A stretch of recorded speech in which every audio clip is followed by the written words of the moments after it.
Well, really pleased to say we've been joined by Paul Fisher, the club's new co-chairman, as announced on Sunday evening. Paul, firstly, thanks for your time. I know it's been a hectic week, to put it lightly.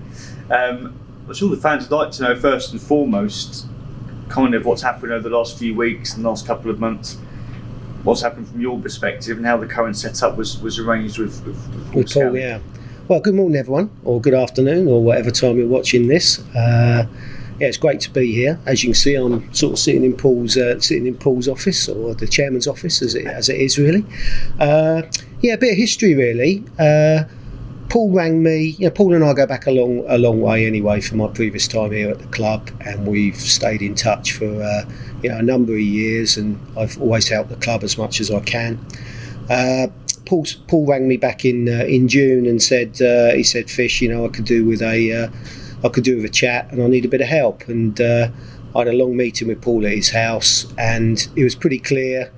Paul was suffering, I think, from, you could see he was pretty tired out, and I think it's well documented what some of the reasons are behind that. And we had a good chat, and Paul sort of said, I need you to come back and help. And that's kind of how we've arrived back here. We had a number of meetings over the summer. I've been back here working at the club all over the pre-season period, very much beneath the radar, just to sort of try to help things for Paul. And I think we then decided probably the best way forward was for Paul to take what I would call a sabbatical of some kind. In my previous life, executives probably who work for me sometimes would sort of show some of the sort of stress I think Paul's been under, and I'd advise them to take 6 months away from the business and come back sort of refreshed. I think it's well documented. I don't know whether Paul will come back refreshed. I think at this moment in time, Paul just needs a break, and then we can reassess things when he's after that, I believe.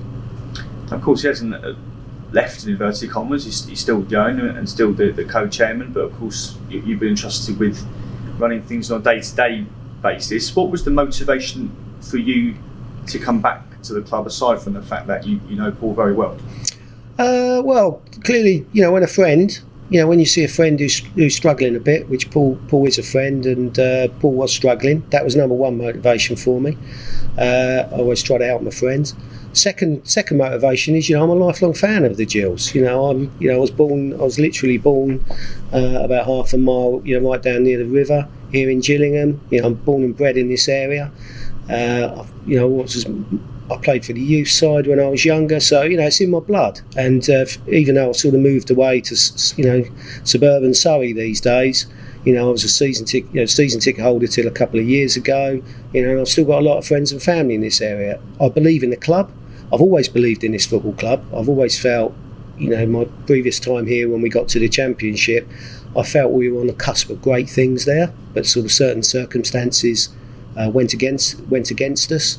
I don't want to sound like a broken record of ITV Digital and things, but that did go against us just at the time when I think the club was on. We were just on the edge of greatness, actually. So that was a real shame. But I believe in the club, and thirdly, I believe in the Medway Towns. I started my career working in local government in this area, and I've always completely believed in this area. I'm a man of Medway and a man of Kent, and I just think Medway deserves a championship club. It should have a championship football club in this area, and I think that's an ambition that we should all be aiming for. So being a fan, being a former season ticket holder, being a local boy, does that give you that added element of pride in holding this role as co-chairman? I don't know whether pride's the right word, because I think it's, yes, I'm an accountant, I'm a businessman. I think number one, I think you have to be careful sometimes being a fan that you end up making decisions from the heart rather than the head. And I certainly, always make any business decision from the head. But I think being a fan of the club, hopefully people will realise, I'm very much one of them. I've stood on the reigning end when I was younger. I've moved, slightly migrated to the Medway stand as I've got older. But I'm very much a fan. But I just stress again how much I really, really believe in this club. So I'm proud to be running the club for a while. I'm sure the supporters would kind of like to know what areas specifically in the short term you're looking to improve? I appreciate you've only been in the chair a matter of days, but have you got any key priorities that you're looking to sort sooner rather than later? Well, I think number one, we're a football club. I don't think we should be too distracted from that in the short term. I think Neil and the coaching team are doing a great job. I think the last two performances have been absolutely first class. The first hour against Rochdale, I couldn't believe how well we played. It's the best football I've seen for 2 or 3 years down here at the club. So I think number one focus, I think, is we've still got a couple of weeks of the transfer window to go. So I think we need to focus on the team and supporting Neil and make sure this good start can continue. Around the club, I think there's so much to do. I think the club needs rebooting, if I can use that expression, sort of post-COVID.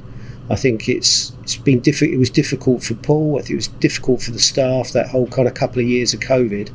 But I think we need to sort of rejuvenate the club post-COVID, and that means recruiting people in the commercial side of the business, because it's the business model here is great. The more money we make, the more money we can pump back into the side. So I know fans have often felt that we focus far too much on the business side and the factory and the great hall, but it's all there for one reason, really. The reason is to reinvest that money back in the side, because we are a football club, and now I think we mustn't lose sight of that. How would you describe yourself as a person and your management style? What can fans kind of expect from a Paul Fisher run football club? Well, they certainly won't see me on the pitch juggling a ball a la kind of Michael Knighton style, because I was a goalkeeper. But so they won't be seeing that. I'm someone, I don't chase the limelight. I sort of get on with the job behind the scenes. But I'm much more, my own management style is I'm much more collaboratively. Throughout my whole life, I'm much more collaborative. Throughout my whole life and my career, everyone has said, I'm a good listener. And I think I tend to sort of listen. And my advice to anybody who ever works for me is, I think you've got 2 eyes, you've got 2 ears and 1 mouth. And I work on that ratio with receiving and communicating. So I tend to be a listener, and I tend to think things through before I open my mouth. You mentioned the transfer market just previously. Obviously, I know Neil said he wants to bring 2 or 3 in. A, have we got scope to do that? And B, do you have the authority in the position you've got to sign off players and complete the deals, as it were?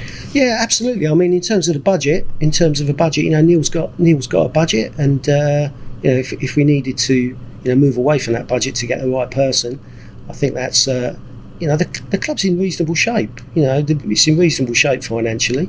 I'd like to be seeing our sort of off the field activities making a bit more money, but I'll go back to my earlier point. We need the resource to make that happen. But in the short term, if Neil wants somebody, Neil and I have already been talking along with Nicky about the possibility of people he's looking at, and there's scope to get people in, and it's well documented. We're in the market for 2 or 3 people just to bolster the squad.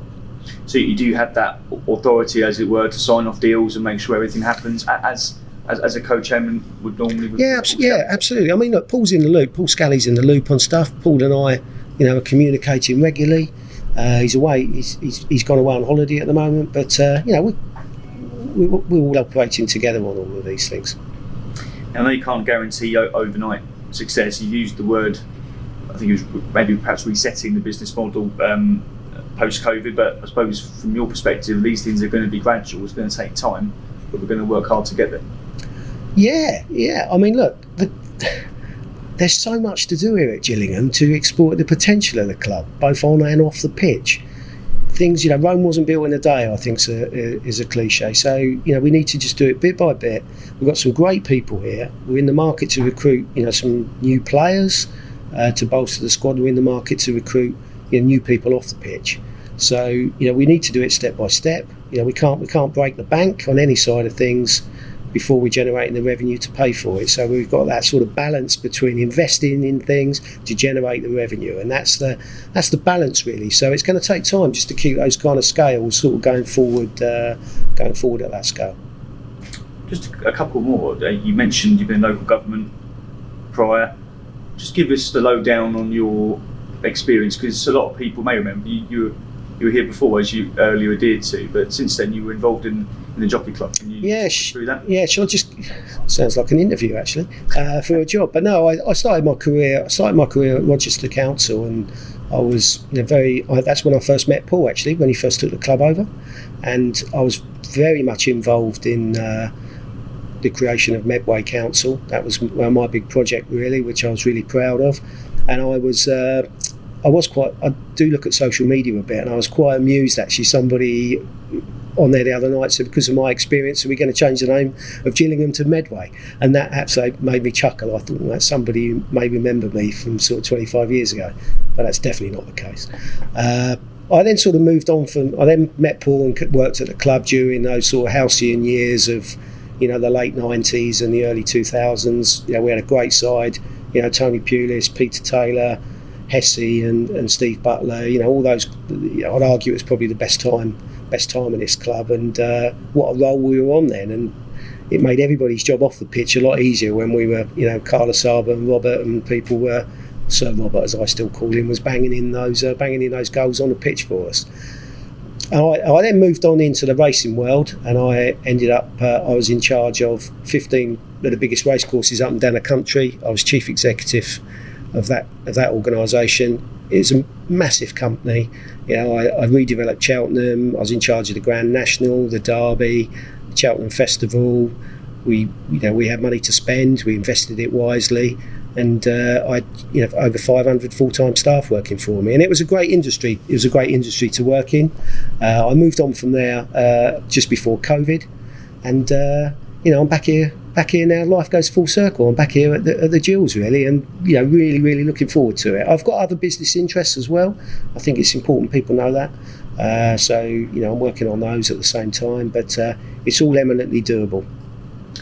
I know the fan experience is something that's quite important to you, as is regular dialogue of communication. Are those also areas that you want to improve? Obviously, maybe little things like the self-service pumps in the factory. I know you've had a look at those. I've had quite a few emails about the self-service pumps coming soon, and I think they've been coming soon for a couple of years. I'm afraid they're still. I don't know if they're ever going to get it. Talking to people, so I'm looking at those for stuff. But at the moment, I'll say you can hang your hats on those, rather than I can't see any lager coming out of those in the very near future. But we'll look at those. I mean, I think you look at the factory. What a great facility that is. Let's get people using it again. It's a great place to have a pre-match beer. But we need to have some consistency of opening times. We need to make sure we got BT Sport in there so we can have the good Saturday lunchtime games on there. That's just a little thing, but I think generally the whole kind of fan experience, we've got to work on it. We've really got to work on it, and we've got a team here who are, absolutely trying their best with, the resources that we've got. I think the kiosks, some of the tea bars and the kiosks, hopefully the fans saw, an improvement at the Rochdale match. Hopefully you'll see over the next, 2-3 months further improvements in that regard, and more of the facilities coming on stream. But as I said earlier, this place needs rebooting from COVID. It hasn't reawoken from COVID, and I think it's that's really what we're going to work on. But hey, we haven't got a lot of cash to throw at this. I'd love to be able to just say I'm going to get a whole team in, and we're going to make everything super duper straight away. But it's going to take some time. But all I'd ask is the fans to know that we are working on it. We are working on it, and with the team keeps winning. We're all in this together along with the fans.